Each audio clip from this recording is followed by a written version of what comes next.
You're listening to the Heart of Giving podcast with Art Taylor, powered by bbbgive.org. Here we explore the motivations that form the basis of giving and service. We inspire generosity and celebrate the transformative effects that giving and service have on the human spirit and on community. The conversations featured on the podcast also uncover giving strategies that educate and provide tools to help listeners make impactful gifts of both their time and money. We hope you enjoy this episode. This is the Heart of Giving podcast, powered by bbbgive.org. Give.org is the nation's standards-based charity evaluator, and it's your one-stop source for information on giving and reports on the most asked about charities. I'm Art Taylor. Today, my guest is Ruth Holton-Hodson, and she is a board member of Solar Cookers International since 2017. And during her 30-year career as a consumer advocate in the nonprofit and philanthropic and government sector, she one time served as Deputy State Treasurer for Health and Consumer Policy for the State Treasurer of California, John Chang. Prior to that, she served as Deputy Controller for Health and Consumer Policy.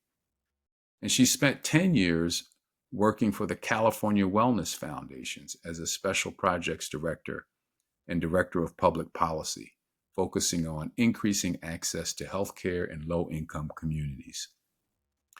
Ruth I'm really interested in speaking with Ruth today about Solar Cookers International because there's so many interesting ways that people are contributing to address poverty.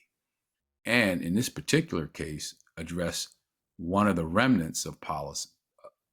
In this particular case, addressing one of the remnants of poverty, which is hunger. And we're going to talk about the work that Solar Cookers does to distribute the means for people to prepare their own meals in some really tough places around the world. Ruth, welcome to the Heart of Giving podcast. Thank you so much. So Ruth, tell me about Solar Cookers International so that our audience can understand the work that you're doing to help people. So Solar Cookers International has been around for 35 years. Our mission is to improve human health, economic well-being, women's empowerment, and the environment by promoting climate-friendly solar cooking for vulnerable populations worldwide. Wow. And you might say, why solar cooking? I mean, why is that the solution? It's a really important solution because the energy of the sun, as we all know, is free. Yeah. So people who are living in very poor circumstances and spending much of their income on fuel like wood and charcoal and kerosene can actually tap into the free energy of the sun. And what's also really amazing about the free energy of the sun, and I'd love to go into it, is the multiple benefits.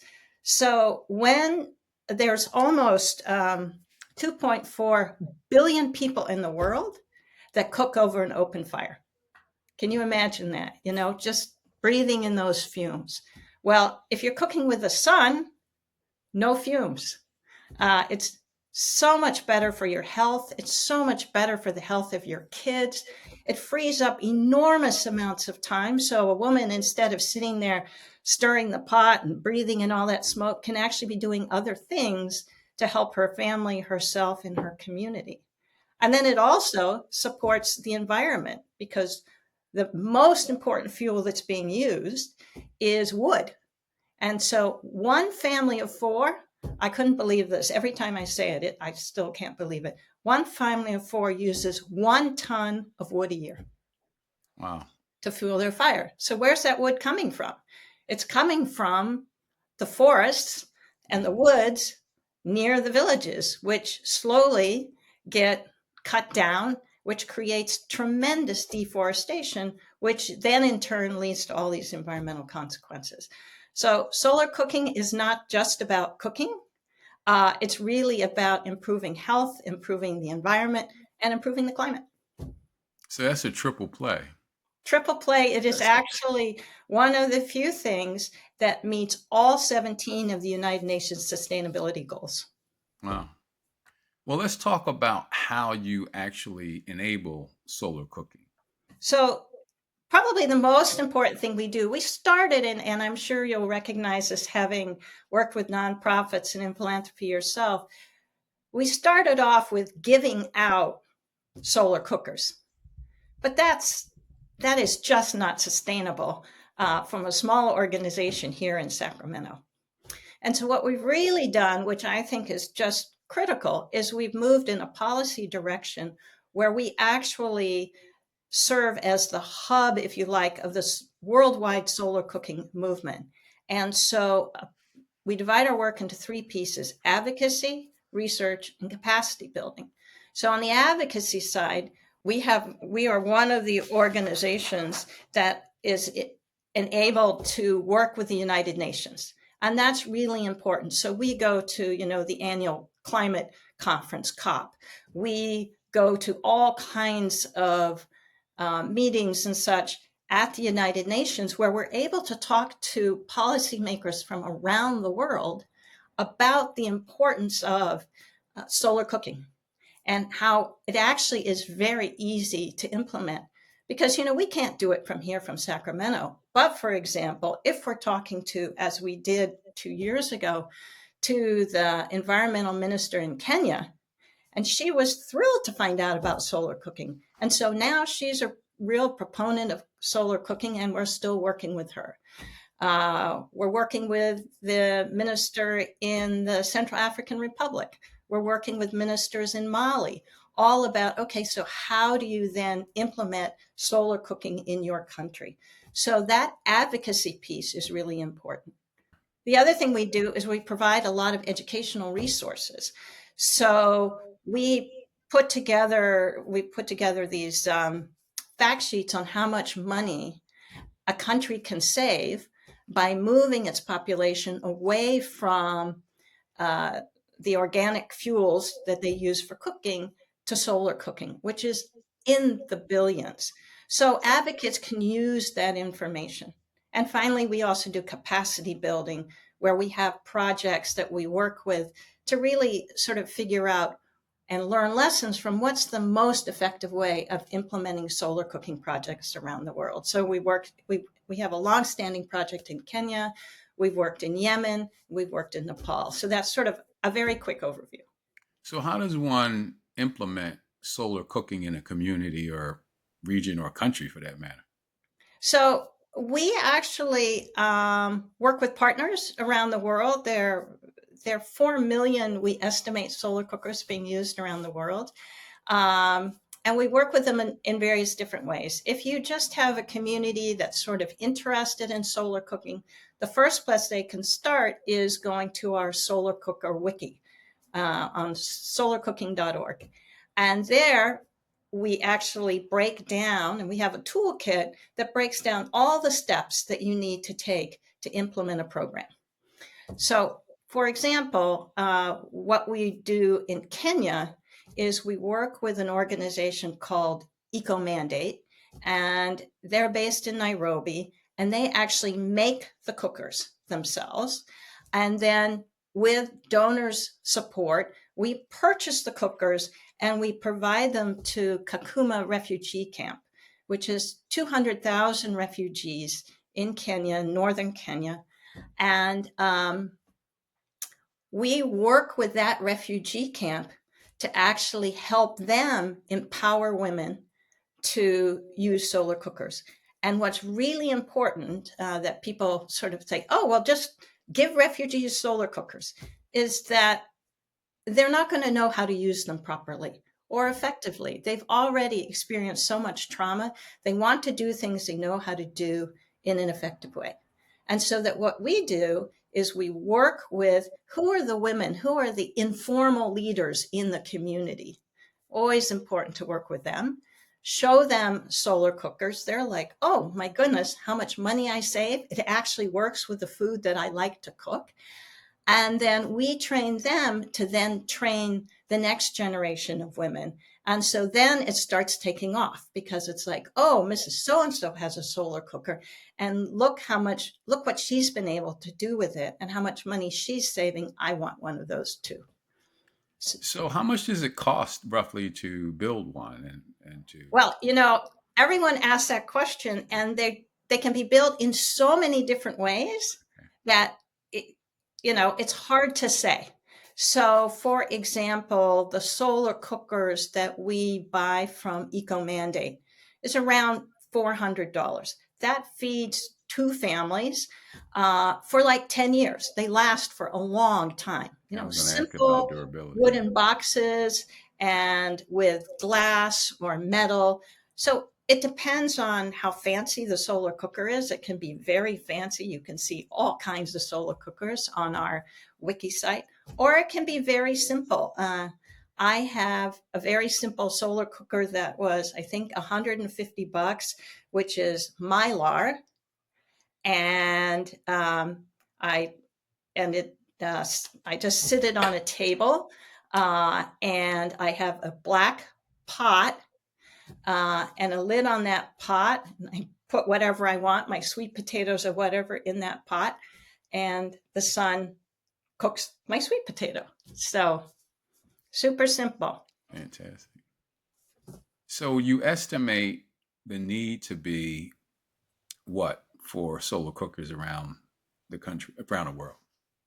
Oh, well, if we could, if we could get solar cookers in the hands of, let's say, in the hands of countries in India, for example, or Bangladesh, we estimate actually that, let me see here, if they just used solar cooking a quarter of the time, okay, just a quarter of the time, the estimated savings for each country would be, and the environmental costs can reach in the billions of dollars annually.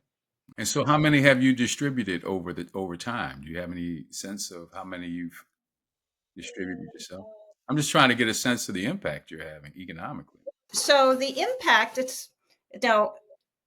we have, as I said, the trick is, if we're just distributing them, that's Right. really an inefficient way of getting out solar Because cookers. people may not be using them appropriately. Exactly. So, in Kakuma, for example, we have, we've paid, or our donors, we've provided 400 solar cookers and supported over 3,000 refugees. But right now, we're working with 2 countries. Soon we hope to announce it, and connecting them with United Nations funding to begin solar cooker projects. And we will advise them on how to implement it and all of those sorts of things. So those are projects that hopefully will take off. We support projects in Nepal. We've supported projects in Yemen, hundreds of different kinds of solar cookers. So, but it's hard to sort of count each of them, because really the most important thing is getting the policymakers in those countries to start adopting solar cookers as one of their strategies to address poverty and to address environmental issues and climate in their countries. Amazing. And you said you've been around since when? So for 35 years. Solar cookers. Yeah, solar cookers has been around for 35 years. But as I said, at the beginning, we were sort of all about here's a solar cooker. And that doesn't work. Here's this Western world saying, oh, here, this is going to improve your life. Right. And what's so, so important about solar cooking is not only, does it improve the health and the environment of the people using solar cookers, but it is something that can be built in country using local resources. Yeah. So it's not this sort of Western technology that we come and give and then keep our fingers crossed that it doesn't break down.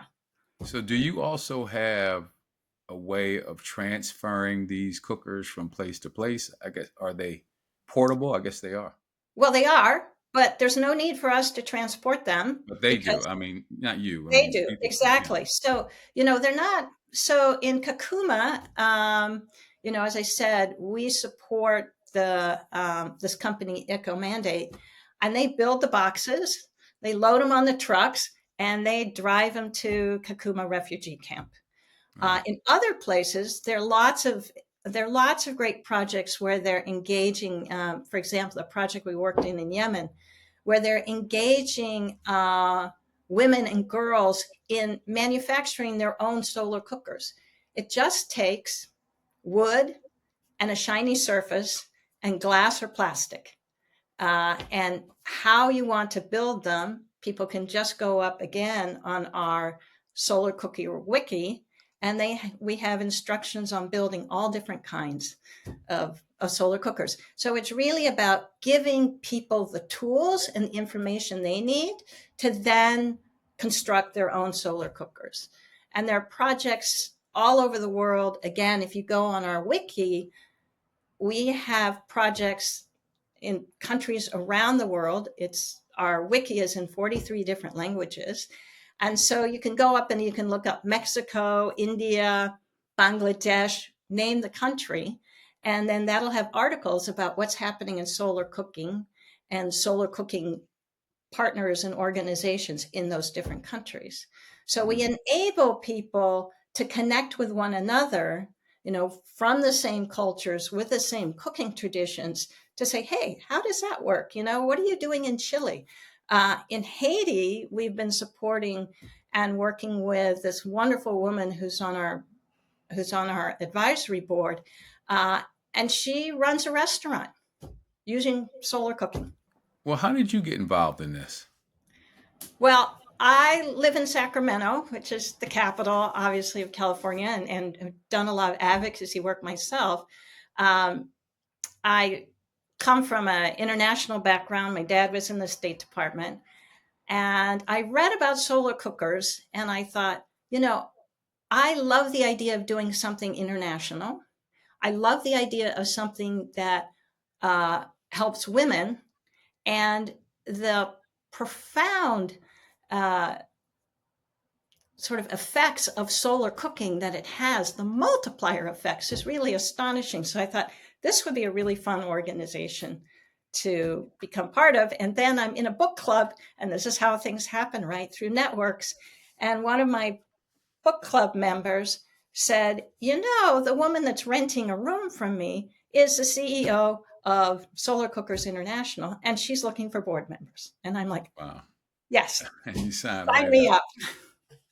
Had you heard about the organization before? Yes, I'd heard about it over the years and been a contributor over the years.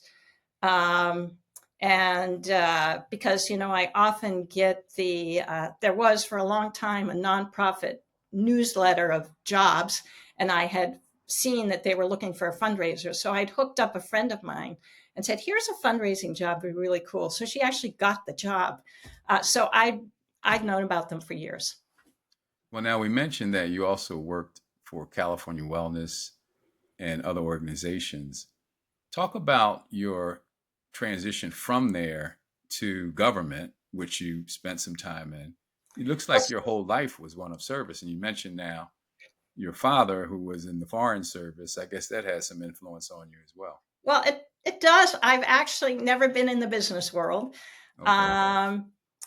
But public service is about selling and promoting good ideas, right? Instead of products. So we're promoting good ideas. I started my career actually sort of accidentally. I wanted to go into teaching, couldn't find the job I was looking for, and volunteered in an adult education center. And this is how sort of careers get off, right? I was 24 years old, and the woman who was running it, this was in Cincinnati, Ohio, and she said, are you still looking for a job? And I said, yes. And she said, I'm so tired. Here, you want to run the center? I was like, okay, I'll do that. I went to the local library, looked up how do you raise money. It was just a small little storefront Appalachian center. And so from there, I moved to California. Again, another friend was in advocacy and said, we're looking for an advocate on children's health issues. And I said, I don't know anything about health. But the woman who interviewed me said, she's got all the right skills, if you like, to be a lobbyist. So I became a lobbyist. And you don't really need to know the subject matter until you actually get into it. Yeah. As you know, you really need to have a certain set of skills. Do you speak clearly? Are you analytical? And, do you have sort of the skills of a salesperson? Mm-hmm. And so that's how I got into advocacy and then running nonprofits myself. And then I got so tired of trying to raise the money. And then through my network said, I really would love to try philanthropy. And fortunately, one of the people that had actually funded one of the organizations I worked for said, we're looking for a special projects director. This was the California Wellness Foundation. Are you interested? And it's like, oh, yes. So my salary went up considerably. I bet it did. I didn't have to raise money, and I got to give it away. So you knew Gary, I guess. I knew Gary well. Yes, he was my boss for 9 years. Real good guy. Yeah, and Tom David. Okay. Well, also knew Judy, who took over and just recently retired. Right. Well, Judy, right. Judy was one of our podcast guests. Oh, terrific. Yeah. No, I left right before Judy came on board. Okay. Well, the other thing that's so fascinating to me about you is that you did switch from, this advocacy work to the other side of the check, let's say. People who've been on like both sides of the check are kind of fascinating. Yeah, the check. So I wanted to just hold that up. You'd rather be on the side of the check that's, where someone else, you're giving it to somebody else if you can afford to do that. But well, actually, so I was in philanthropy for almost 10 years. Yeah. And I really missed doing the doing. Okay. I get that.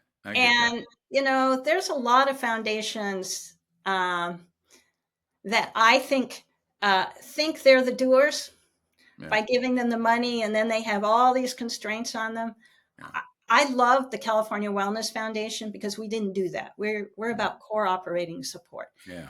And I wanted to get back into doing the doing, and I'd never actually worked in government. And public policy is where it's at. If you want to change the world and change people's lives, then you need to be in there changing public policy. And so a friend of a friend said, the state controller, John Chung's looking for somebody. And they introduced me to him. And I was fortunate enough to work for him for the next 8 years.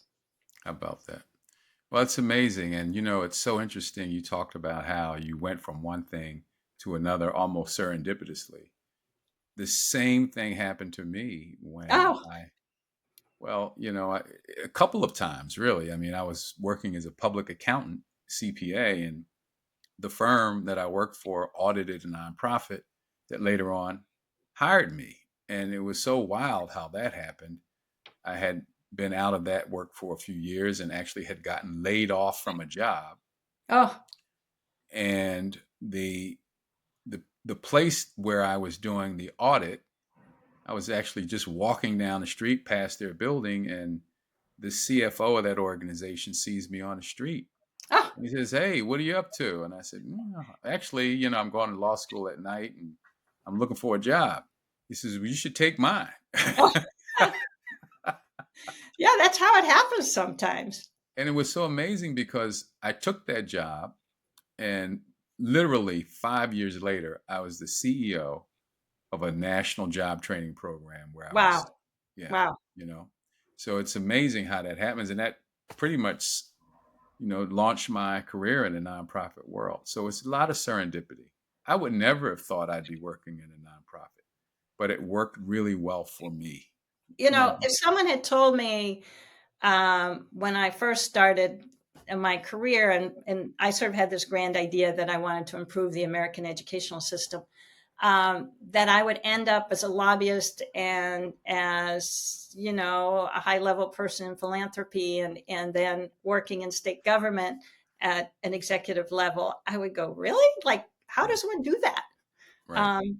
But it is about just keeping your eyes open for opportunities and the networks that you have and building skills. I often tell people, it's not about learning about a thing.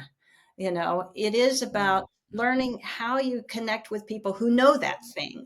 So, and then connecting them. It's and being a translator between different segments and sectors. Uh, and that's where there's not a lot of people. Mm, And it's exciting because you get to learn about so many different things and push agendas that help people.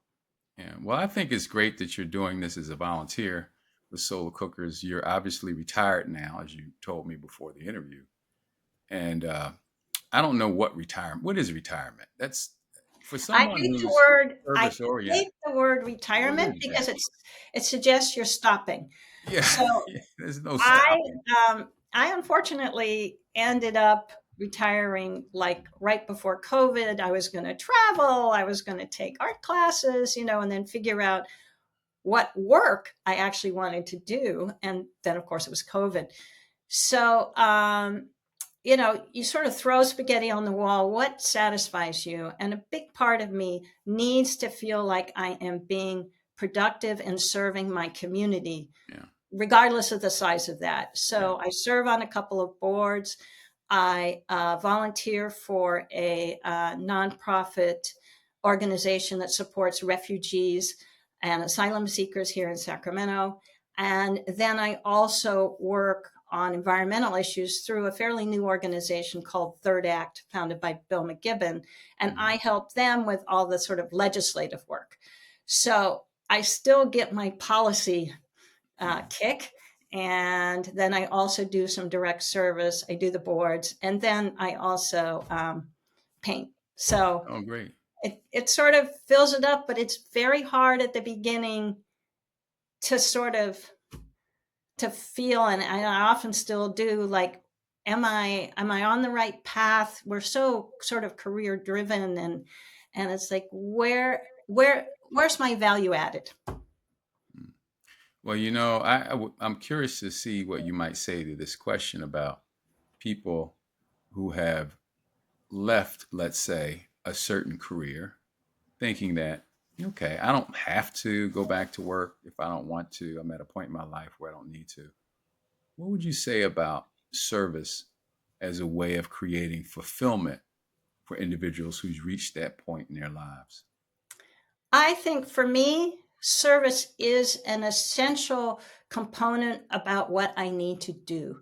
Uh, it's it's not just about sort of filling the time, um, but you get so much more back. I know on the weeks where I haven't done anything, I don't know. I feel like something's missing. And all I have to do is volunteer to take someone grocery shopping, which I did a lot. And I come home and I'm like, they couldn't have done that without my help. And it just makes me feel better. Um, Yeah. and, there are other people who maybe aren't that interested in service, but everybody has something they care about, whether it's the environment or healthcare or helping people, helping kids. And so many nonprofits out there need volunteers.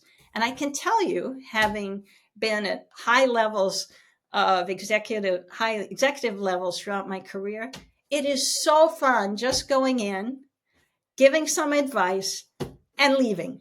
And you're not responsible, right? You don't have to raise the money. Absolutely. Absolutely. I'm going to be in a strategic planning session for 2 days next week. And the best part about it is, okay, here are my ideas, take it or leave it, but I'm not responsible for executing the plan Right. anymore. And that's liberating. Yeah. Well, Ruth, I appreciate you stopping by and spending this time with us and giving us the solar cooker uh, uh, mission and work that it's doing. And also, indicating to people how they can be helpful. You can probably go to the website and find out how you can be helpful, right? Yeah, well, thank you so much. We really appreciate the opportunity to talk about solar cookers, and I'm always happy to proselytize about the importance of public service. Yeah. Well, to all of you who are listening to this podcast and who don't know it yet, this is a weekly show, and we come out with a new episode of a new leader, a new person who's contributing to community, as you've heard today. And these stories can be quite fascinating. And the work that they're doing can be quite fascinating as well, as you hear about solar cookers. And I hope that they inspire you to get out, if you're not already, and take some action. If you're doing that already, it's not always easy, I know it. So I hope some of these stories will inspire you to continue doing what you're doing on behalf of people and communities. And so that's what this show is about. And if you, as I mentioned, listening now for the first time, I hope you'll subscribe to the show. You can do that by going to any major podcast platform to get the audio and the video versions we post on YouTube as well. So thank you for listening, and I hope we'll see you back here next week. You've just listened to the Heart of Giving podcast with Art Taylor. Be sure to tune in next time for a brand new episode. To listen to our other interviews, visit heartgiving.podbean.com. That's heartgiving.podbean.com. Subscribe to our show on major podcast platforms. The thoughts and opinions expressed on this podcast are the views and opinions of the guests, not those of the BBB Wise Giving Alliance or program affiliates. This podcast is for information and educational purposes only and is copyrighted with all rights reserved. This podcast is protected by Podbean's terms of service.